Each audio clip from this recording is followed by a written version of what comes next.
Assalamualaikum warahmatullahi wabarakatuh.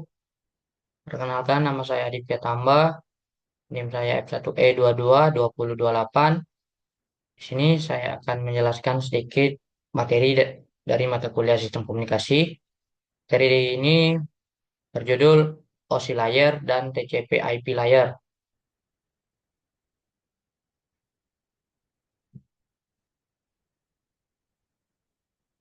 Di sini ada yaitu apa itu OSI Layer Model. Oscillator model atau Open System Interconnection adalah model konseptual yang membagi proses komunikasi antar sistem komputer menjadi 7 lapisan. Setiap lapisan memiliki fungsi spesifik dan berinteraksi dengan lapisan di atas dan di bawahnya. Lapisan pertama, physical layer, mengatur aspek fisik dari transmisi data, seperti kabel dan sinyal listrik. Berikutnya itu the OSI atau Open System Interconnection. Itu yaitu model adalah model referensi yang digunakan untuk memahami dan merancang jaringan komunikasi antar perangkat. OSI terdiri dari 7 lapisan, di mana masing-masing lapisan memiliki tugas spesifik dalam proses transmisi data. Berikut ada gambar dari OSI layer model. Pertama itu lapisan OSI model, yaitu ada yang pertama physical layer. Physical layer atau lapisan fisik berfungsi berfungsi untuk bertanggung jawab mentransmisikan data secara fisik melalui media seperti kabel atau sinyal nirkabel. Ini mencakup aspek seperti voltase, timing, dan dan frekuensi sinyal. Contoh, kabel Ethernet, konektor RJ45, fiber optik, sinyal radio atau Wi-Fi, dan Bluetooth. Yang kedua yaitu ada data link layer, di mana pada data link layer atau lapisan data link memiliki fungsi untuk mengatur transfer data antar perangkat dalam suatu segmen jaringan, misalnya dalam satu LAN. Ia juga mengatasi kesalahan yang terjadi pada lapisan fisik dan menyediakan peng- peng- pengamatan fisik melalui MAC address. Sublayer, sublayer atau LLC yaitu Logical Link Control yang digunakan untuk mengontrol komunikasi logis antar node. MAC atau Media Access Control berfungsi untuk mengatur kontrol akses ke media fisik. Contoh, switch, frame Ethernet, dan MAC address. Yang ketiga yaitu ada network layer. Network layer atau lapisan jaringan memiliki fungsi untuk bertanggung jawab untuk menentukan jalur data dari pengirim ke penerima melalui beberapa jaringan.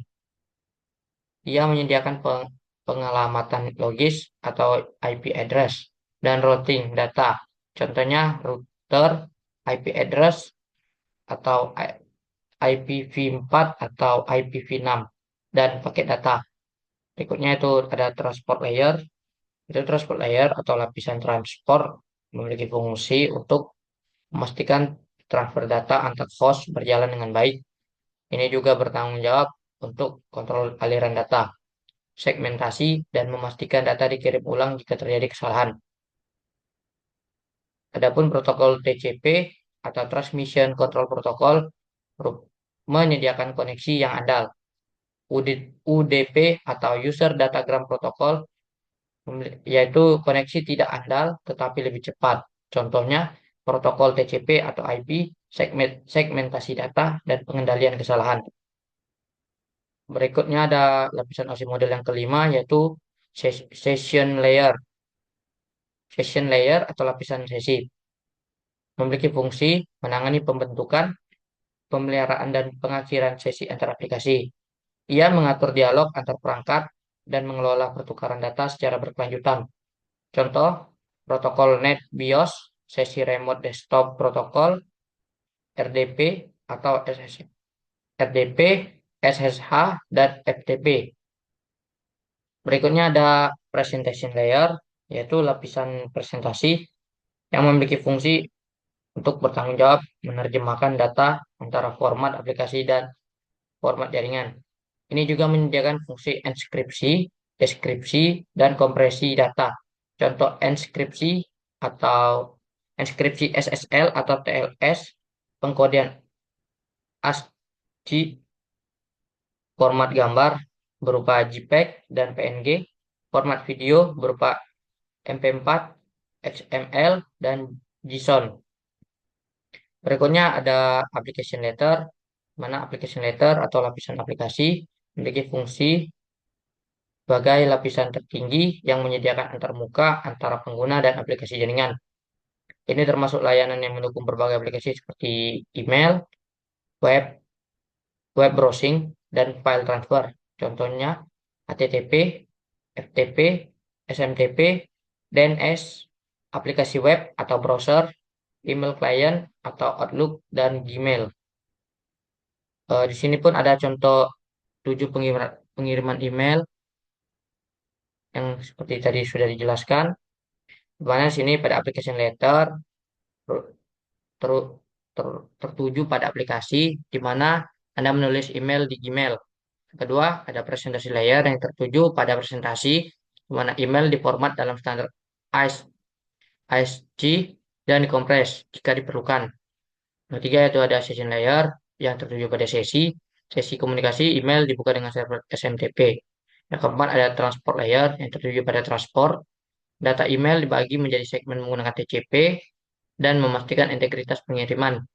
Kelima, yaitu ada network layer yang tertuju pada jaringan, di mana segmen email diberi alamat IP tujuan dan dikirim melalui jaringan.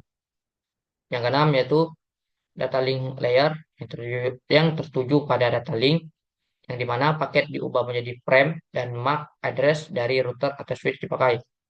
Ketujuh, physical layer yang tertuju pada basic, frame ditransmisikan melalui kabel atau sinyal dari kabel.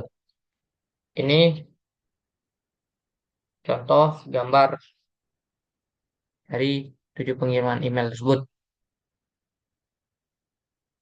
Adapun kesimpulan yang didapatkan pada materi ini yaitu OSI model adalah kerangka kerja penting yang memandu bagaimana jaringan dan protokol berinteraksi untuk mengirim dan menerima data. Memahami setiap lapisan membantu dalam memecahkan masalah jaringan serta memahami teknologi di balik protokol yang digunakan sehari-hari. Sekian penjelasan dari saya. Saya akhiri dengan wassalamualaikum warahmatullahi wabarakatuh.